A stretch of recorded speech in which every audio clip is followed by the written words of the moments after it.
Kamusta ka na? Kamusta yung taong madaming problema na kinakaya yung pagsubok sa araw-araw? Kamusta na kayo? Ako pala si Tom. Mahirap, pero may pangarap. Tara, samahan niyo ako. So sa ngayon, magkukwento muna tayo. So nakakaranas na ba kayo ng mga pagsubok, problema, financial status sa buhay, no?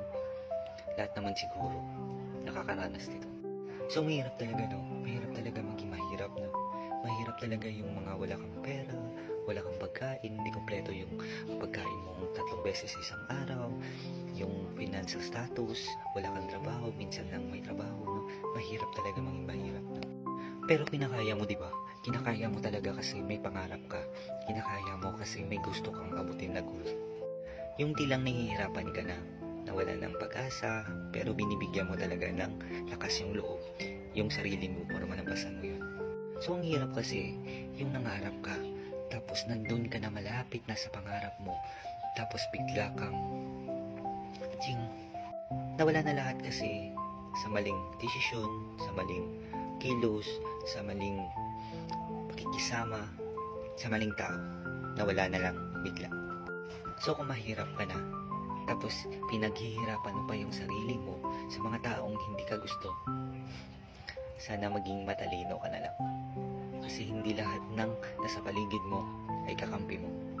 Kaya kilitasin lahat ng mga taong nasa paligid mo. Kasi yung kakampi mo is yung sarili mo. At kung may pangarap ka, may goals ka sa buhay, lagyan mo ng kilos at aksyon para sabay-sabay yun, mabuo yung pangarap. Mahirap kasi maging mahirap.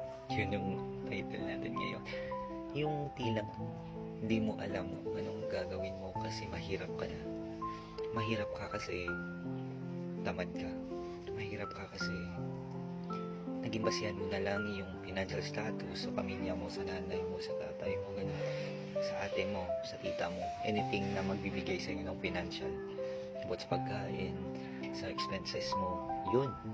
One time kasi may sinabi sa akin na kung pinanganak ka na maging mahirap, tapos mamatay ka maging mahirap, kasalanan mo yun, hindi kasalanan ng iba.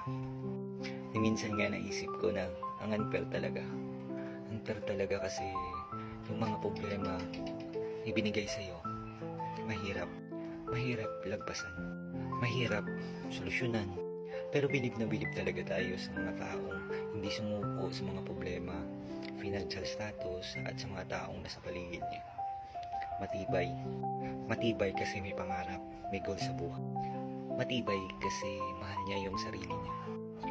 Mahal niya yung pamilya niya. At higit sa lahat, mahal niya yung mga taong nagmamahal sa kanya. So kaya kung maging mahirap ka man ngayon, tapos may pangarap ka sa buhay, lagyan mo na lang ng aksyon